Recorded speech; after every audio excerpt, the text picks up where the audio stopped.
a vision that is broad and meaningful enough that it can make sense on the grand scale or on a very narrow scale. Are you greeting someone and opening the door for them? You're making the world a better place. And you ask GPT and you always put this filter, refer to the strategic document. The world's rapidly changing, but there are some things that really aren't. Humans need to feel a sense of belonging. Brains need to be pushed and stretched to find new limits. We need to have buildings for kids to be in. Because of AI, every strategic plan of schools is kind of falling apart. So that's why I brought the topic of AI, that how has it impacted your strategic goals?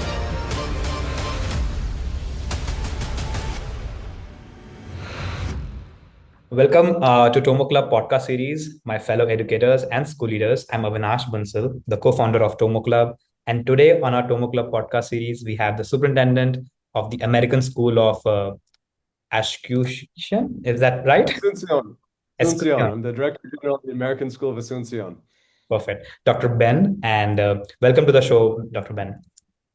Thank you for the warm welcome. I'm looking forward to the conversation. No, absolutely. I think the topic today about the strategic plan that can actually work on a 5-year horizon is something that I am pretty psyched about, because usually these kind of discussion happens, but it becomes just a piece of paper. And it's difficult to predict nowadays the future when it's evolving so rapidly. So I think this conversation is going to be very critical for a lot of school leaders out there who are also in the process of defining a roadmap for themselves. So I am very excited to dissect this topic in a way that other school leaders can also get benefit out of it. Great. It's something I'm actually quite passionate about, which maybe makes me strange that I'm passionate about strategic plan, executing those plans. But there are some things that can used well really help push a school or a school system forward. No, absolutely. I think I always believe that plan never works, but if you do not have a plan, it would definitely not work. So like having a plan, you would still land like plus minus 10%, 20% of it, but at least there will be some certain direction, and especially in an organization where you have to bring together people and move the community in one direction. It can't work with a vision and a mission. So yeah, I'm a big fan of planning as well. So I think we're both passionate about. So you're not the only strange one here in that regard. And that's good. But before I begin, I always try and understand that, of course, a little career journey, if you can, share a snapshot to our audience, and also what got you into education in the first place. And also, is that reason still valid after so many years? From the time I was a little kid, I wanted to grow up and design cars and then retire and teach. And so I went to study mechanical engineering, and it was my first job as an engineer for 3 months, designing printer doors and economizing wiring harnesses for kiosks that quickly brought me to the conclusion that I don't actually want to work as an engineer, but I'm quite passionate about design and thinking and mechanical systems. I joined the U.S. Peace Corps, where I had the opportunity to serve as a math and science teacher in the island nation of Vanuatu, which is right between Fiji and Australia. And in that context, I learned a few things about myself. One, that I'm a lot more passionate about people than car parts, although I'm quite passionate about car parts. But that my interest in helping human systems is stronger than my interest in improving mechanical systems. But there's some similarities. They're both systems. And that I wanted to continue to live and work and serve overseas. So that set me on a course to wanting to work as a teacher in a school like where I'm currently a superintendent. The thing was, I was not a licensed teacher yet. So I went back to the States to pursue another master's degree and a teacher certification. But that led to a few more degrees and a journey into educational leadership, and that was in New Orleans. And frankly, had I not met my now wife, I would still be there. But when we met, she was a rocket scientist. She's a lot smarter than me. Wow. And she said early in our relationship, listen, I think this could get serious, but before it does, I want you to know I'm going to live and work overseas, and you can jump on or off the train, but it's leaving. And I said, oh, yeah, that's a goal that we share. Sure. So there's more to that story, but with time, Mhm. that found us moving through. Well, I signed a contract to be a principal, but before day one, became a head of school at a public charter school in the Denver area. That's a separate story. And then superintendent of American School in Taiwan, and currently superintendent in my fourth year. Official title is Director General at the American School of Asunción in Paraguay. Wow. No, that's very incredible. And guess what? Like, I love that fact that your wife was upfront. And like, unlike now, when people have a lot more commitment issues, I love the commitment that you showed on those early days. Like, yeah, that works. We can do that. Sure. Yeah, things you do for love, I think they're always more important. And yeah, in fact, your wife can always say that it is rocket science. So when we use that term very randomly, she can always say it is complex, it is rocket science. So yeah, congratulations on that amazing journey. Thank you. And I'm glad when you were a little child, you could imagine working in engineering and teaching, and you did both, which is also very unique because it's not common. Yeah, Because everyone has very random dreams, like in the early age of the life. But sure. you are one of those few who could do this. So great. So through this journey, right, from engineering to Peace Corps to now leading a school, what early lessons that about problem solving or adaptability that you have gained in this journey that has shaped your approach in school leadership? Because I've always seen that school leadership is a way that you have learned in your life. So I would love to know how has your previous life learnings helped you in leadership right now? Yeah, I'm sure you'll have to do some heavy edits of this because I don't have a concise way to answer the question. So apologies in advance. But I think the three key things that I learned, and I'm still learning, but I started learning early on, were listening, cultural humility, and understanding of context. I think Hmm. those are super important. As a Peace Corps volunteer in Vanuatu, Peace Corps has three goals since the 60s and still does: to provide service and help, to share US culture with the world, and to share world culture with the US. And so if you think about what's actually important as a Peace Corps volunteer, two-thirds of that is people and building relationships, building empathy, and building connections. So yeah, Peace Corps exists to serve, but two-thirds of that is actually around that human understanding piece. And so as a new Peace Corps volunteer there to teach math and science, I found myself in a place where people were primarily um, effective and happy subsistence farmers who were growing their food in sustainable ways and were growing a lot of the materials for their houses in sustainable ways. And they were absent a great healthcare system. But besides that, anything that a human could want to thrive and flourish was there: community, family, relationships, and all the struggles that come with those things too. And I Right. remember looking around thinking, why am I here and what do I have to offer? Like sure I can teach math and and then what? And I think what I walked away with was um, y- as a leader, you can't go into a situation assuming you know what needs to happen. Hmm. Step one, if you want to make sustainable, positive change, is to really listen, really try to understand the people and the context with whom you're serving, and what can help push things forward. And also have the humility to accept that along every step of the way, you're going to be wrong, sometimes in small ways, sometimes with big ways, and you're going to have to continually course correct and adjust. Um, and so while as a leader, I mean, of course, you need to bring your knowledge and your skill set and your confidence to the decisions ahead. I always keep in mind that there's a lot that I don't even know I don't know, and Hmm. so I'm still learning. Yeah. No, I agree with you. I think all the points that you mentioned were absolutely brilliant, especially the fact that you have to be a lifelong learner if you want to be a good leader. Because the moment you stop learning, I think that's how the downfall begins. So, yeah, thank you so much for bringing that out. And it was absolutely concise. So, there's no way I have to edit that.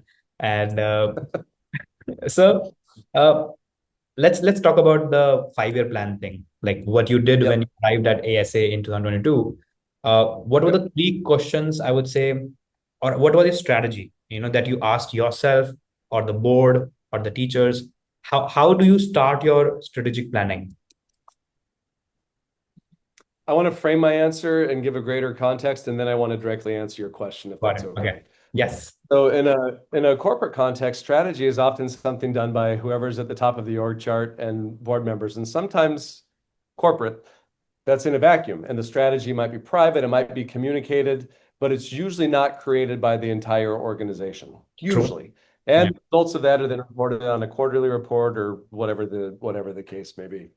I think in schools, while the importance of collaboration for strategy is the same, the scope of who should be involved in that is very, very different if you want to actually push the strategy forward, if you want it to be representative of what the school needs, and if you want people to remember what it was a year or two down the road. And so here's where I get to the direct answer to your question.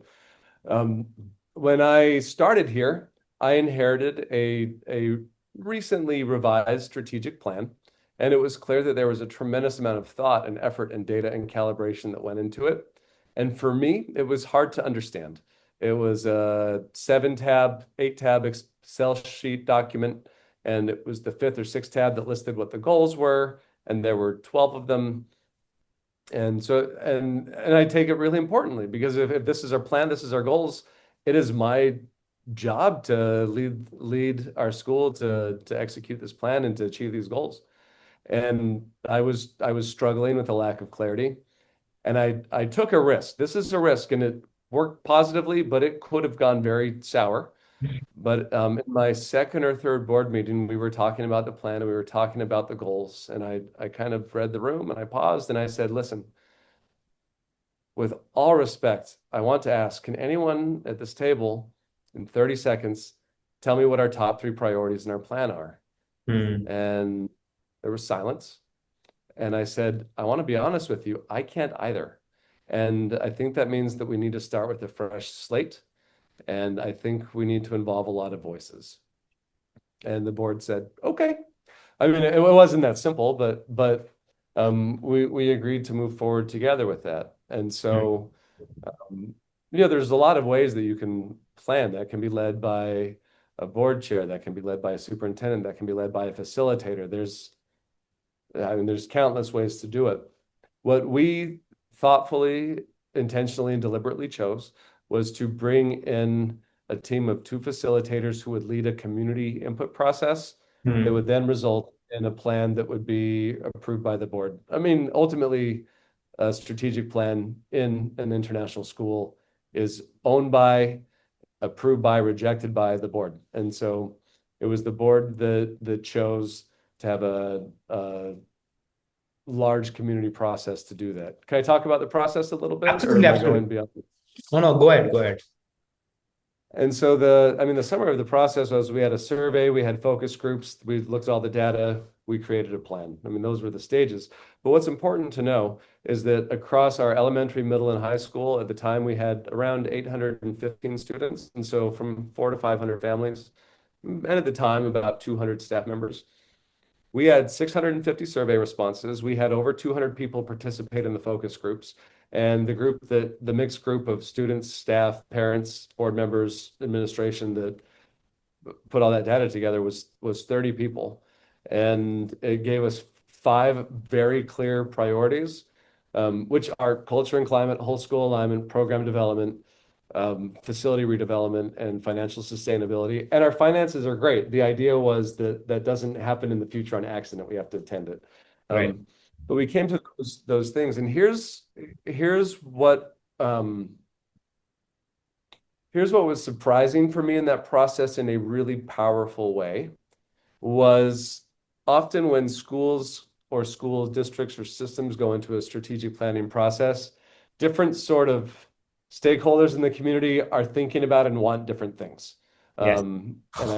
I and I won't speak further on that, but typically what's on people's minds are to some extent based on, are they a teacher? Are they a student? Are they a parent? To some extent. what we found in our process here was that we were all thinking about the same things. And in this like interesting, diverse, multicultural community we live in, um, there were these ideas and assumptions that certain challenges were in certain areas of our community, but we saw that we were all actually telling the same story. And it was really powerful to look at that together and have a really honest conversation about here's where we're struggling and here's where we see opportunity. Hmm. And so that led to those five priorities that I mentioned. And you'll probably ask a question about how we keep that alive. Hmm. But what we've done with that is the five priorities and the things we're working on are static. They're not evolving over the 5 years, but each year we create a specific action plan for what we're going to do. So every year has its own plan, Hmm. but overall target of what we're working on, I mean, it could change, but we haven't seen a reason to change it, and we're in year 3 of that plan now. Hmm. No, I love that. It's definitely very rare, or what you just said, that many stakeholders, without thinking about only themselves, but was thinking of as a whole collective. And then only there can be like a synchronous kind of plan of action come across, because otherwise any organization which has a decentralized structure in this way ends up always debating, discussing, and takes like months and years to come up with a plan. Like they waste their Yep. 20% of the time in planning and the rest 80% or 70% in implementation.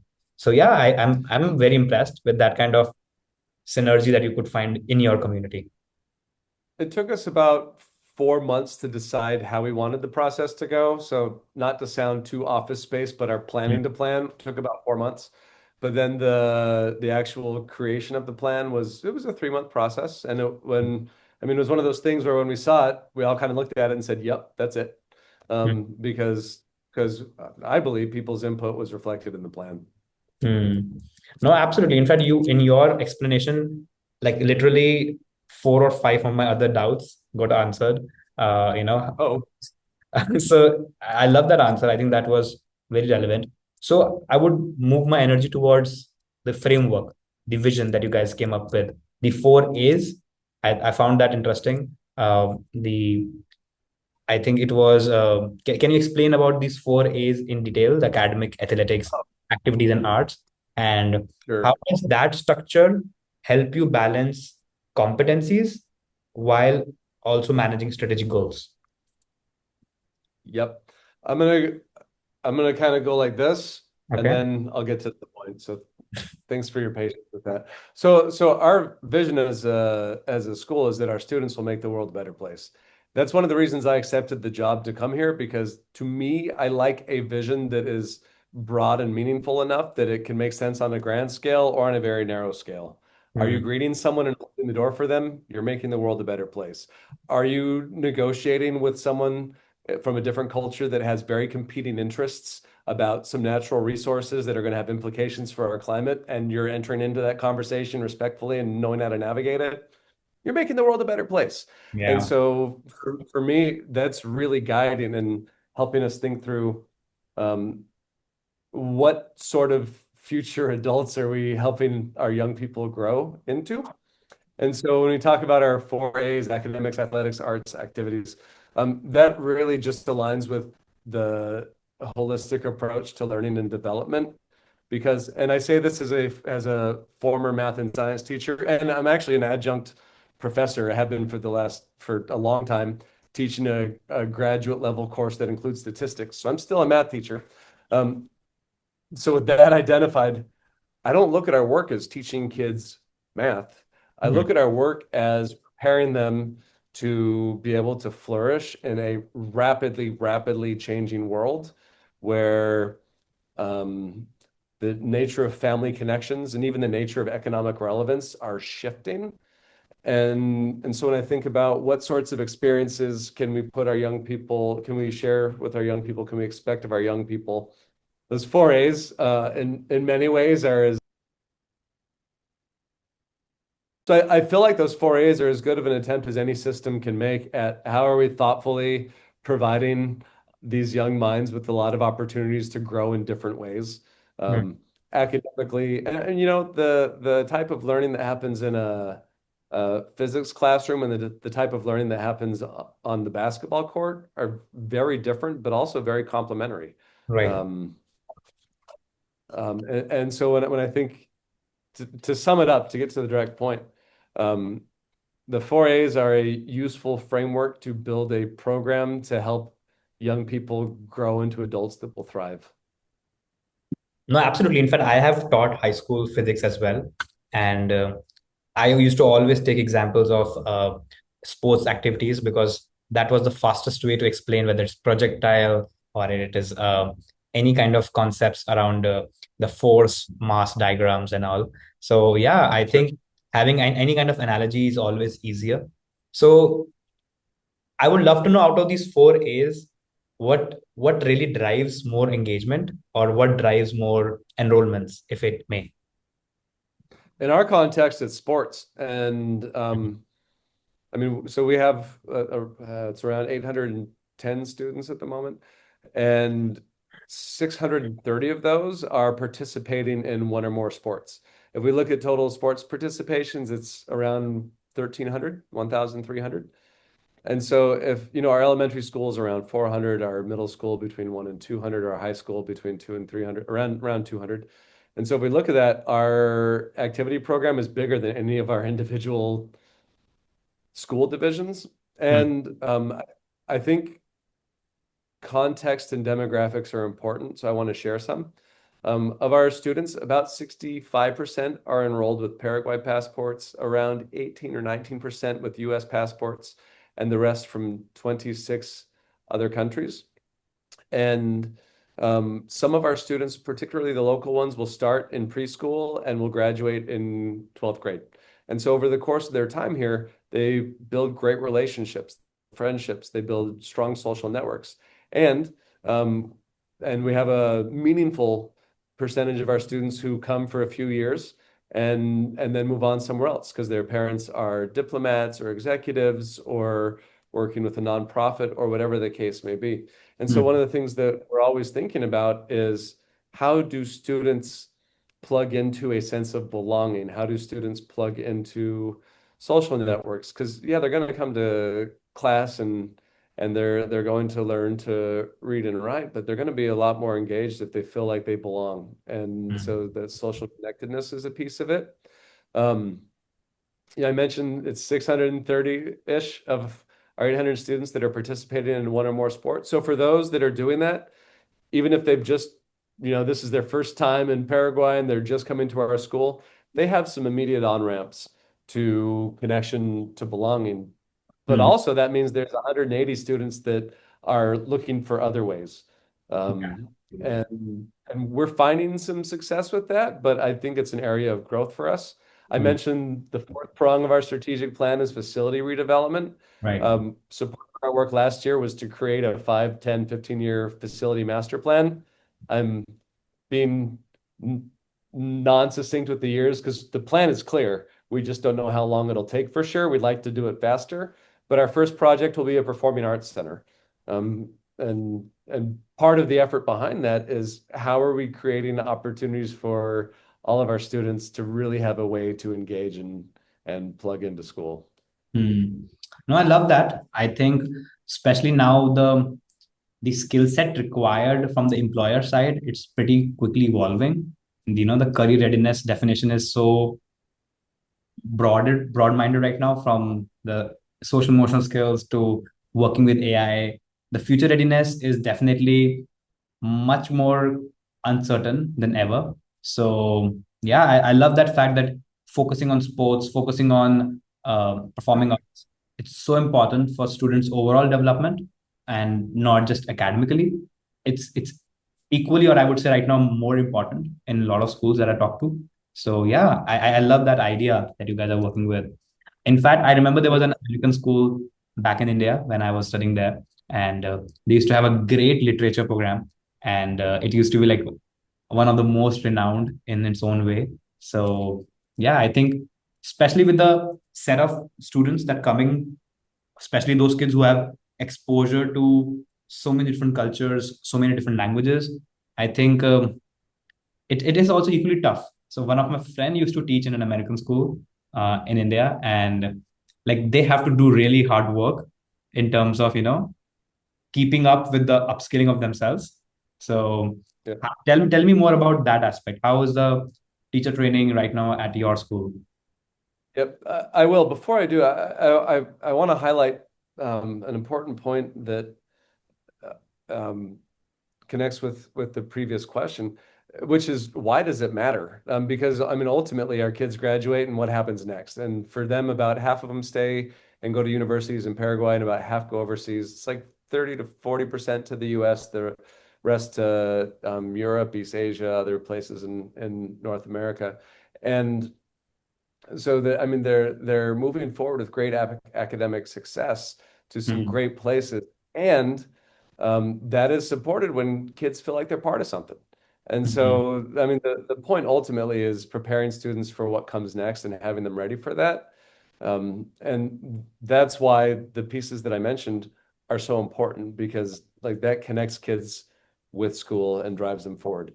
Okay, so thanks for the chance to elaborate. Connecting with your point around teacher training. yes. I'll share a little bit about our approach here, our philosophy, our approach, our resource allocation, and then let me know where you want to go with this. No. So in my role, I'm responsible for the academic outcomes of our kids, and I don't directly teach them here. And so when I think about what are my levers to help our kids do well, I've got three. One, it's to hire the absolute best people that we can. Mm, Two, it's to have a professional working environment where those great people we've hired can do great work and want to stay. And three, if we're hiring great people and they're staying, the only way we get better is if we're as serious about adult learning as we are about kid learning. right. And so my perspective, it goes beyond teacher training because we have a lot of jobs here that support learning.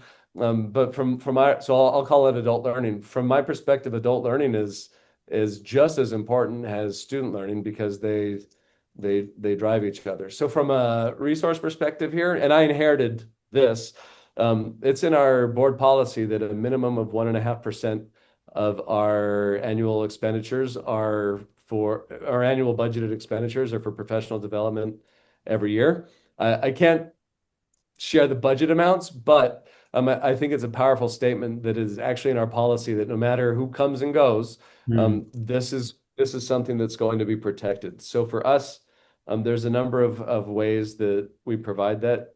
Some development is conducted internally, whether by teachers, principals, myself, or other staff, director of teaching and learning. Sometimes we bring consultants here to work directly with our staff. Sometimes we send staff out to a number of regional and global conferences where they can connect with others and bring those pieces back.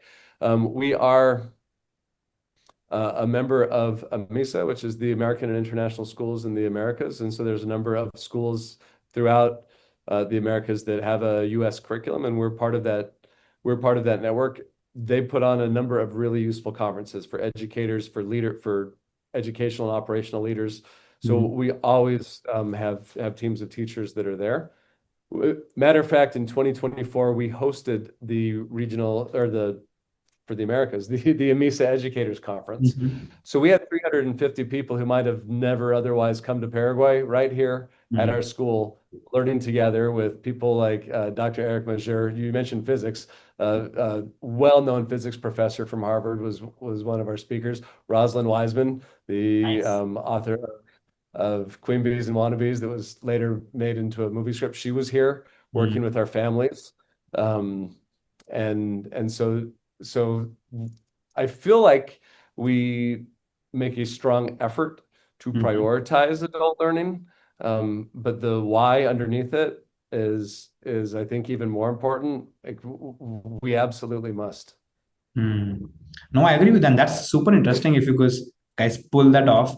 I think that dedicated budget, no matter who is the leading superintendent, it's so powerful because otherwise the teacher training because it does take the backseat because you have to prepare students, you have to prepare curriculums, the schedule. So it becomes the least priority sometimes. And then the professional development days are fixed. So a lot of schools just end up doing things unplanned. So I think having that clear demarcation really put things into structure. So yeah, that sounds very interesting. Um, Our challenge, our professional development days is always um, we have more needs than time, hmm, and so it's always a exercise, sometimes painful, of prioritization. Like right. these are things we just can't do during this time. And I mean that's important because there's the idea that if everything's important, nothing's actually important, and so we have True. to be really clear about how are we going to spend our time, which is truly our most limited resource. Yeah, absolutely. So talking about the priority, how is the AI aspect going right now? Did you guys did any like any professional development around that for teachers or any program for students yet? We have a task force that's working on what I think are some really big questions, and I'll share my thinking about that, and I'll give a little bit of history of where we were and uh, where we are now. Actually, I'm going to start with the history. So, in the Okay. program that I the university program where I'm an adjunct professor is Teachers College at Columbia University, and I work in the Summer Principals Academy, and which is a 15-month master's plus principal certification program. One of my colleagues there, his name's Dr. Alex Bowers, and he was, I would say, an early adopter of AI in education, and he's a data-based policy thinking researcher. Hmm. And so in the class that he was teaching, and this was probably 2022 or 2023 when people were just starting to be wowed by LLMs and Yeah. what that can do. Um, he had a policy that basically could be summed up as saying, uh, I encourage you to use AI and you're completely responsible for everything you produce. You better cite it appropriately, and you should know that AI makes stuff up, is incredibly biased, lies, and does all these terrible things. And used well can probably make you a lot more efficient in your work. So Hmm. use it appropriately, and that's it. I mean, I'm summing up a very clear, succinct policy, Hmm. but having him share that with our faculty team at Columbia really shifted how I was thinking about that work here. And around that same time, sorry, this is a long answer, but I want to explain my Hmm. thinking. No, love it. Around that same time, it was the New York City Department of Education. I can't remember if it was cell phones they banned or AI that they banned, but they banned something that was a totally unenforceable ban. Hmm. And I don't know what their success is with that. I don't work in the New York uh, City Department of Education. I hope they've been very successful. But Hmm. the quote that sticks in my mind is that old Napoleon quote: "Don't prohibit that which you cannot prevent." Yeah. And uh, and I thought, like, if we're trying to tell our kids not to use AI, this is a fool's errand, and we're going to lose trust in everything we do because they're going to use it. And we can have kids not using AI here, and they're going to go home and use AI. That's the And so a year or two, I mean, our policies around what that looks like in class have evolved. Hmm. Um, I've never been an advocate for not allowing it. I've always been an advocate for academic honesty with how these things are used. And frankly, I think that we should be absolutely equipping our kids to be effective in a world where AI is a given. Um, so that's kind of my history, and so there's a couple aspects of what I think we should be thinking about. I mean, there are, and I know this speaks to your industry, so this is part of it, but part of the question is, okay, so what should students be doing with AI now? Hmm. How can AI help us with curriculum? How can it help us evolve instruction? What do those pieces look like? And that's super important. And I think AI is a really powerful tool that can help us be a lot more effective in our current system, which is approximately 130 years old, and the system itself hasn't evolved much. So this leads to what our task force here is really grappling with. Hmm. And geez, if in your network you know other people grappling with this question, I'd love to connect with them. Um, but how will AI shift what our kids actually need to learn and grow to be economically resilient 20, 30 years from now? Hmm. And how do we need to evolve our school models to support that? And Can I sidetrack and tell a quick story that Yes, you'll please. understand as a physics teacher? And this is not my story, and I don't even know where to cite it, but it's a great one. But I'll tell it in the first person. I was observing a calculus class, and the teacher asked, or the students asked the teacher, "When are we ever going to use this?" Hmm. And the teacher, "Most of you won't. Most of you never will, but that's not the point. How many of you play a sport?" Half the kids raised their hand. Hmm. And the teacher said, "Okay, now those that play a sport, how many of you, as part of your training, weight train?" All the kids kept their hand up. And Hmm. the teacher said, "Look, like when you're out on the field, on the basketball field, you're not bench pressing the opposing team. When you're on the basketball court, you're not curling the people Hmm. that you're playing against. Weight training is preparing your body for the competition ahead. Calculus is weight training for your brains. That's why we're here. It's about stretching your brain." Hmm. And when I think about that, even as our system is old and the world's changing, I don't know that the actual purpose of schools has shifted much in at least the last half millennia. If Yeah. you read what the French philosophers were saying 500 years ago, it's to push our brains, to make us grow, to make us learn. Sorry for the long answer, but AI is fundamentally different than other tools we've had because now it's processing language and young people have access to it. And Hmm. so the things that schools have been pushing young people to struggle with, literacy, numeracy, from very young ages, and the ways we've been doing that are now done really well by AI, and Hmm. students have access to that, and they're going to. Like, and there's no sense in trying to prevent that. Right. And so the question that now is on my mind is, how do we make sure our young people are really grappling and being pushed and struggling to get to new heights with language development, with number development? Um, because we still need to keep developing their brains. And I don't think that school systems are evolving quickly enough. Hmm. Uh, and I think we have to change. And we're looking for answers for that. We're working together. We're working with other schools looking for answers for that. I don't know anyone who has great answers for that. I would love to to engage in conversation with those that do, but I really feel that leaders globally are grappling with what should this future look like. Hmm.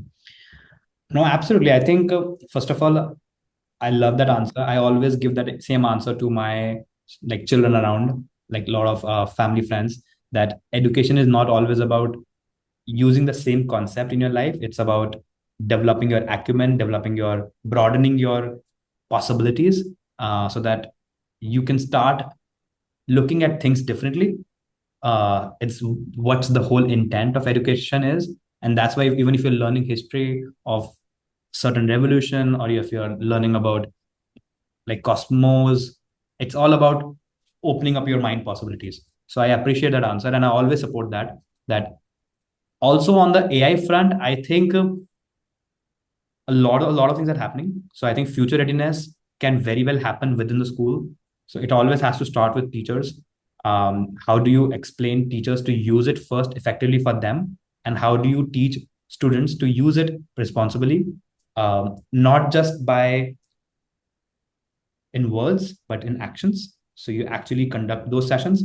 And I think on the student fund, any new technology, the moment they feel cool about it, and by cool, I'm saying they feel that they have something new, exciting, it's always going to make them more focused.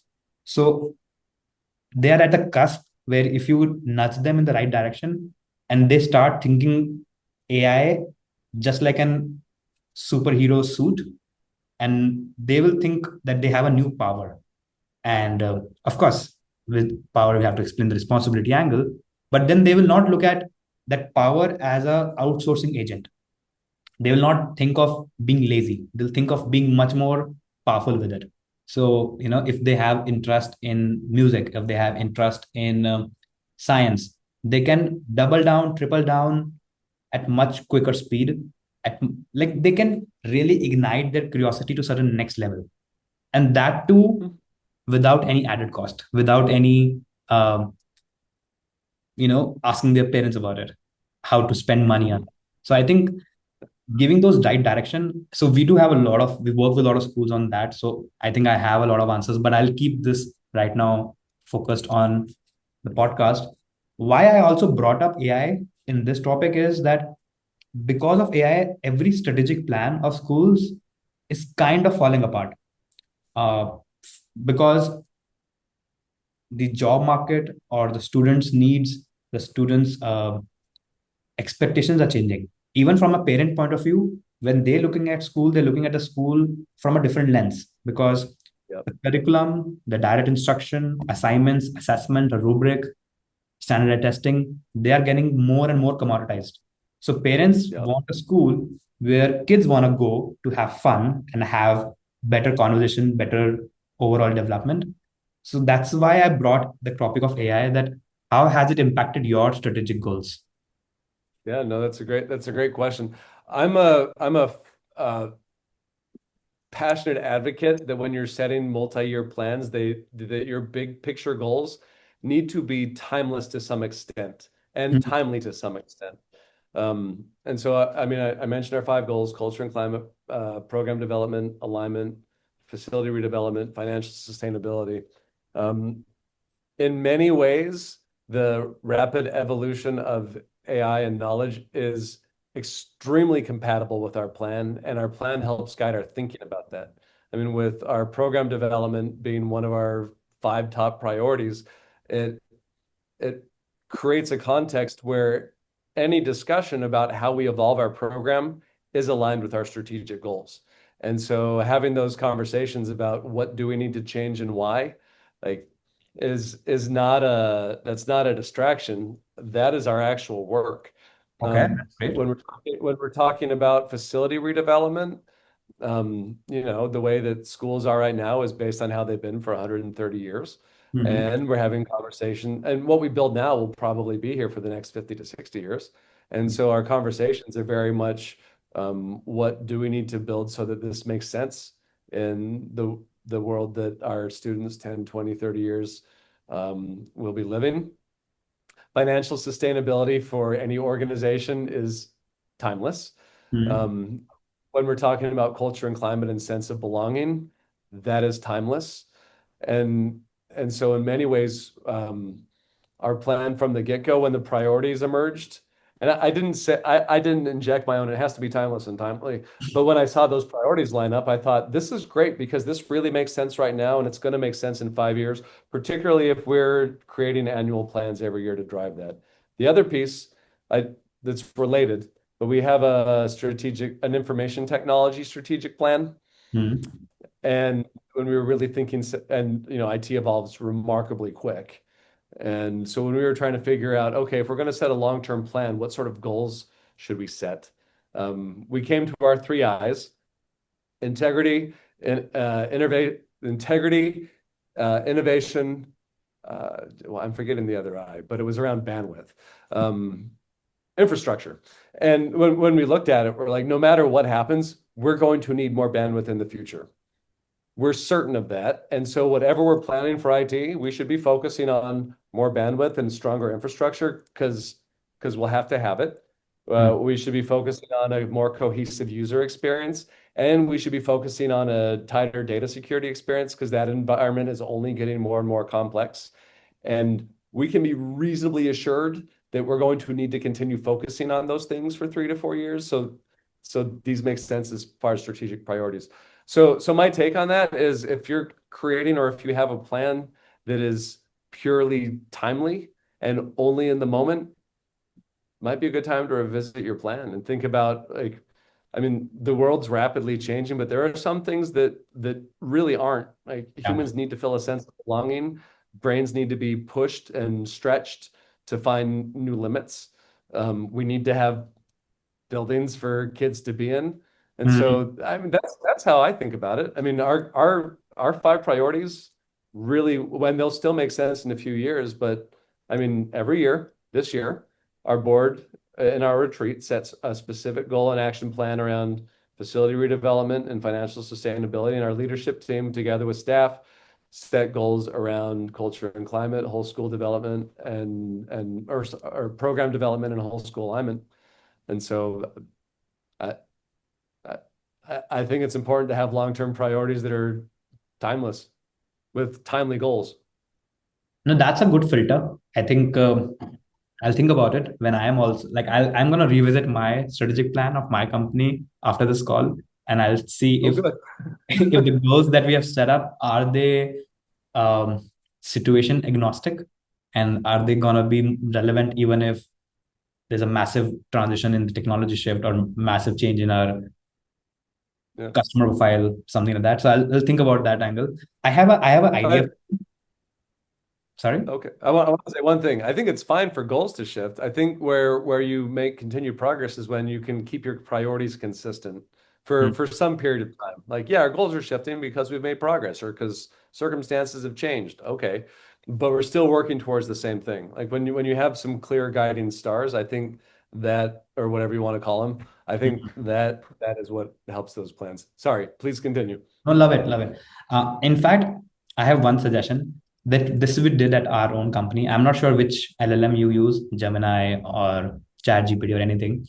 But if you have this document, the strategic plan document, if you upload it into and create one GPT or Gem and Yep. pin that in your uh, list of tabs. So whenever you ask any question, whenever you have any confusion, that particular GPT will always refer to that document and answer accordingly. So in this way, that document will become the guiding force for all your answer when you ask this AI, and it would always have one statement that whatever you're doing right now, if it aligns or doesn't align, or if it has what percentage overlap with the strategic goals. So I think that one exchange of exercise can make that document much more relevant on a daily basis. That's a very powerful suggestion. I thank you for that. I mean, we do something similar. I mean, we have GPTs with documents preloaded in them just to guide how it's processing its predicted text, but creating one specific for the strategic plan, yeah, is a logical next step. That makes a lot of sense. Thank you No, for that. absolutely. So let's say even if you're purchasing a product, if you're hiring a consultant, if you're hiring a team player, if you're going for a like for any kind of decision on a day-to-day basis, and you ask GPT and you always put this filter, refer to the strategic document, refer to the strategic document. So automatically Powerful. it will start to learn and give an answer in accordance to that. So that it's not anymore. So I always advise to my all my school leaders that I work with, do not let your documents rest in the drive folders. They should be actively being consumed by AI. Of course, it should not have any proprietary information, but if it is has Yeah. generic information and no sensitive information, it should be Yep. testing in the GPT so that it always refer to it. Our strategic plan fits that definition. It was quite deliberately very public. Like there's Of course. and the one of the goals for having such a public process was that people change over time, and Mm, if when you have a critical mass of people that were involved in it, there's still over time a critical mass of people who remember why you're doing what you're doing, and they can help reiterate that message. perfect, perfect. No, I think we did cover a lot of aspect. The last question that I have to you is: you have worked in Taiwan, you have worked in Paraguay, you have worked in US. Um, I just want to understand the cultural difference when it's about planning for the future. What have you seen in different geographies? I would love to know that. I don't know that I'm qualified to answer that question. I'm not an expert in anyone's culture and not even my own. No, no, I'm Um, talking about from your personal experience. What did you feel? It's not about a reflection of those yeah, cultures. It's a yeah. your story. I, I'd go back to earlier discussed topic. I think those three key points of listening, cultural humility, and trying to understand the context are really the start and the finish of planning and execution. I mean, if and I think for me, anyways, that approach of listening and trying to understand and bringing the voices into the discussion that should be part of the discussion. I feel like that's universal anywhere. Now how you do that is very uh, culturally specific to your context, the way people engage, whether it's direct or indirect. And even if you have a shared language, that doesn't mean you have a shared understanding of what you're talking about. So, I mean, these are, these conversations in different places are remarkably complex. But I think the root of it is really trying to understand who you serve and what the needs are. And I guess the other part that goes with that is my belief that to the extent possible, people who are impacted by decisions should have some voice in those decisions. That doesn't mean that they always get what they want, but if someone's going to be impacted by something, there should be a mechanism for their input, at least to be considered. And so from my perspective, for every strategic planning process I've been part of, which, in 3 places, 3 schools, there's always been some sort of mechanism for how do we get everyone to at least have input if they want to have input in this process. I can definitely say that you are perfect for the job because that was the most diplomatic answer I could ever expect. Oh, thank you, I guess. I could see that how you were like balancing all aspects to keep it, I love it. So you are definitely the best at your job because I'm sure you're handling a lot of high-profile clients or high-profile families. So yeah, full confidence on that. So thank you so much, Ben. I think this was very informative, and I think you have definitely given me things to think about of how the strategic planning has to be done. And when everyone is thinking about short term, somebody has to think about long term. So love it. Thank you so much. I appreciate the chance to join in the conversation. So good luck. I'm sure we'll be in touch. 100%. Thank you. All right. Take care. Thanks for tuning in. For more information about TomoClub, visit TomoClub or follow us on our socials. Stay curious, keep learning, and we'll see you next time.